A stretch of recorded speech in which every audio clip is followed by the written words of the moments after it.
Hai, assalamualaikum warahmatullahi wabarakatuh. Terima kasih yang sudah tetap setia nonton channel ini. Untuk hari ini, ini menjelang event besar yang ada di Banyuwangi. Makanya saya hari ini kedatangan atau berkesempatan bisa ngobrol-ngobrol langsung sama seorang komposer, seorang pelatih atau bukan komposer sih, pelatih ya lebih koreografer, Mas. Koreografer di acara Gandrung Sewu tanggal 26 besok. Sudah ada di sini Mas Panji. Assalamualaikum warahmatullahi wabarakatuh. Waalaikumsalam warahmatullahi wabarakatuh. Kabarnya Mas Panji gimana? Alhamdulillah baik, Mas. Alhamdulillah baik. Lawas ya gak tahu ketemu ya. Kayaknya ada mau mari ketemu Mas. Ning buri kamera ketemu. Alhamdulillah. Mas Panji sebagai seorang saya tetap mengatakan seorang yang berkecimpung atau berperan di event Gandrung Sewu. Nggih. Tapi juga banyak teman-teman mungkin di rumah yang kurang paham nih, siapa sih Mas Panji dan apa sih job desk-nya Mas Panji di acara itu. Mungkin monggo bisa dijelaskan dulu di teman-teman. Nggih, terima kasih Mas Danang. Perkenalkan, nama saya Panji.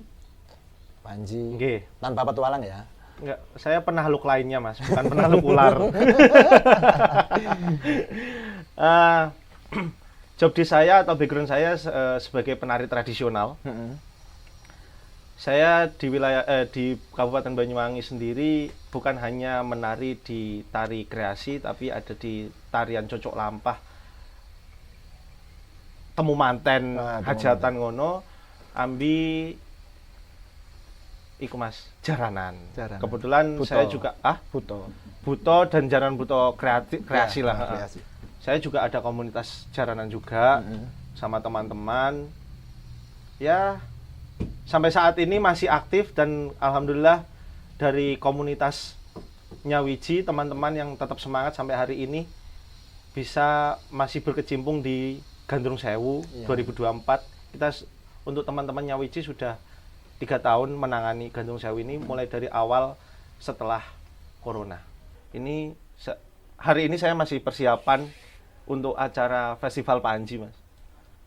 Festival Panji. Festival Panji.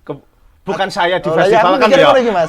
Aku kepikiran ngono iki. Enggak. Acarane sampean dhewe aja tuh. Duduk Festival Panji. Jadi Festival Panji itu apa jenenge berawal toko kitab.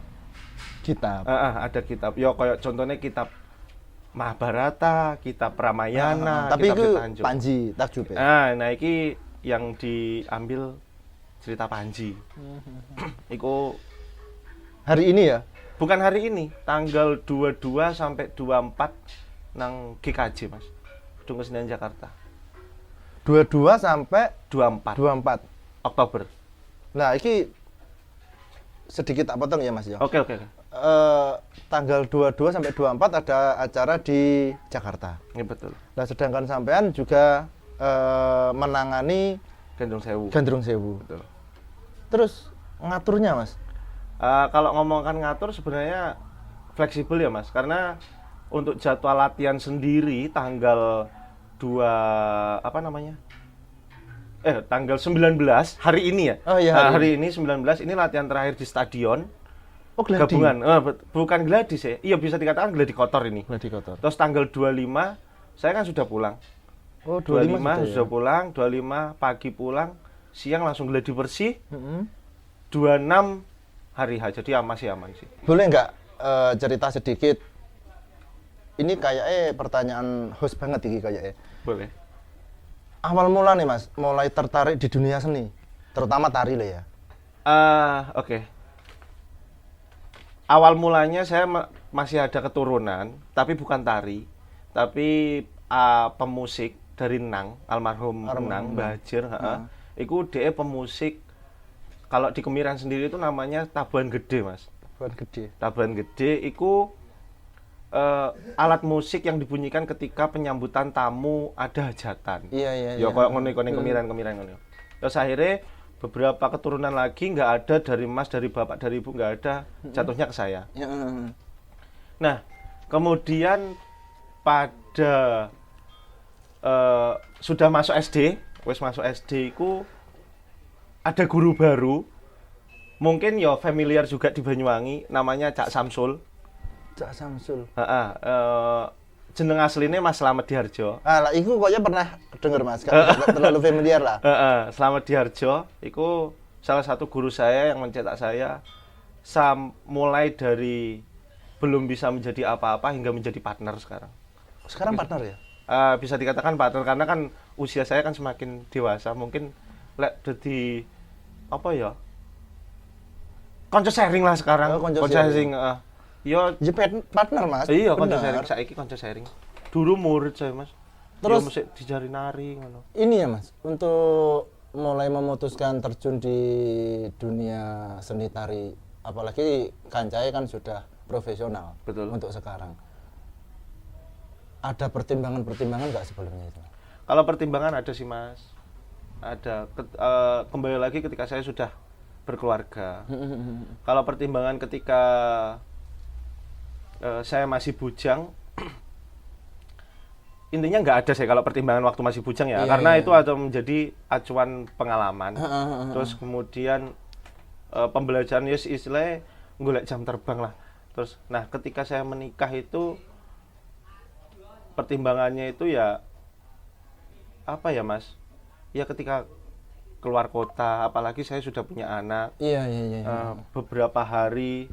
Lebih ke waktu berarti ya? Lebih ke waktu sih, lebih ke waktu. Apalagi ketika ada proses-proses yang memakan waktu lama. Kita kembali lagi ke Gandrung. Oke. Berawal teko emang punya background seni tari, terus menjadi seorang pelatih Gandrung. Boleh nggak cerita sedikit? Kalau menjadi pelatih mulai 2022 setelah corona. 2022, 23, 24. 3 tahun. 3 tahun. Untuk terlibat mulai awal Gandrung Sewu. Aku menjadi penari 5 kali. Terus akhirnya diajak teman-teman komunitasnya Wiji 2022 itu diajak mendirect. Menjadi penari kan pernah ngalami. Terus akhirnya sekarang berkesempatan menjadi seorang pelatih untuk event-event Gandrung Sewu. Kesulitannya apa Mas? Pasti kan ngalami dilatih sama ngalami ngelatih nih. Dilatih sama ngelatih. Lah iya, kan ngalami dua-duanya ini kan fase itu ngalami. Kesulitannya kalau dari segi pelatih. Pelatih aku menjadi pelatih ya? Iya. Pelatih. Oke. Kesulitan untuk menjadi pelatih itu karena ini orang banyak, Mas. Ya, tapi kan semua saya yakin ya, itu kan berdasarkan seleksi. Betul. Semua kan minimal ya dasarnya Gandrung kan sudah punya gitu loh. Sudah punya, oke. Dasar Gandrung memang sudah punya. Kembali lagi ke SDM. Oh iya sih. Iya. Kembali lagi ke SDM karena semua yang diseleksi itu ada dari SD, SMP, dan SMA. Sebenarnya bias sih bahasa kesulitan itu. Hanya saja itu karena orang banyak. Jadi sebenarnya seperti ini. Formasi ya Mas, ini kembali lagi ke formasi ya. Semisal orang 200, kita membentuk kotak. Ke sampingnya itu 20, ke belakangnya 200. Ke belakangnya 200. Ke belakangnya itu 10. Iya kan? Kan harus 200. Iya. 200. Nah, otomatis ketika kita mengajari atau menyuruh penari yang ada di depan, baris 1, 2, 3, 4 nangkep bro. Yang belakang I don't know ya, entah nangkep apa tak pura-pura atau males karena dia ada di tengah. Penting aku gerak. Iya. Nah, itu aku nggak tahu apa yang ada di benak mereka. Yang penting ketika aku ngerti, arek iki kok ngene ya. Nah, ada juga ketika kita memindah, karena kan kita bukan mencari yang terbaik ya Mas. Semuanya itu baik, penarinya keren-keren. Apalagi berdasarkan seleksi ya. Berdasarkan seleksi. Cuman ketika yang ada di depan, baris depan nih, baris yang ada di depan, kita memikirkan poin plus lah. Maksudnya poin plus itu apa namanya? Yang gimana ya? Kita nggak bisa membedakan. Istilahnya itu yang bisa lebih lah. Ya? Lebih lah, bisa dikatakan lebih lah gitu. Bisa dikatakan lebih lah. Kalau misal grade ya yang A lah. Boleh, yang ada di depan lo ya. Iya. Karena apa? Itu adalah dampaknya untuk ketika ada teman-teman yang belakang itu lupa atau tinggal mengikuti yang depan. Iya. Intinya kan itu. Iya. Nah, jadi kita mencari yang seperti itu. Nah, kemudian ketika kita sudah mencari yang ada di depan, terus kita sudah pindah yang di depan, kemudian yang kita pindah ini sudah diketahui sama orang tuanya, wali murid. Wah, anakku ning ngarep iki. Ngono. Kan suatu kebanggaan. Iya. Suatu kebanggaan. Di salah satu sisi, dia entah lupa atau ngeblank, secara otomatis dong Mas, kita mindah mencari yang gantinya untuk dipindahkan ke depan. Iya. Iya kan? Untuk ya mengcover inilah, mengcover sing iki mau. Nah, teko kono ketika oke lah dipindah seret, anak yang pertama tadi dipindah ke belakang. Kemudian istirahatlah kita. Diparani wali murid, Bro. Nyapa kok dipindah? Mas, anakku kok dipindah, wis bener nang ngarep. Lek ngomong nih dipindah, wis nang ngarep, kabeh kudu ning ngarep. Lek sejajar 200, Bro. Cuman yang aku banggakan hanya gini, Mas. Kepada teman-teman, aku mengapresiasi banget kepada teman-teman penari khususnya. Iya. Pantai itu anginnya kencang. Pasir itu panas. Terus kemudian debu itu berterbangan. Terus kemudian mereka harus diasah konsentrasi dan fisik. Ada beberapa poin yang lainnya. Mas, sampean berlari di pasir yang yang gak padet ya, Gembur, cuapek yang loh, gembur Mas. ya? Yang gembur. Cuapek loh, Mas. Capek, Mas. Tapi mereka keren loh, Mas. Iya, ya. Apalagi, maaf ya, kalau dari kacamata aku, cowok sama cewek kan kebanyakan kekuatannya itu ada di cowok kan. Iya. Tapi mereka cewek dengan pakaian penari, konsentrasi, dia keren loh. Itu poin plusnya. Aku sangat mengapresiasi. Wes, mungkin itu saja. Kondisi Gandrung Sewu untuk besok sudah ya 90% insya Allah berjalan dengan lancar, berjalan dengan meriah. Kembali lagi datang jangan cuma sekedar ingin melihat gandrungnya.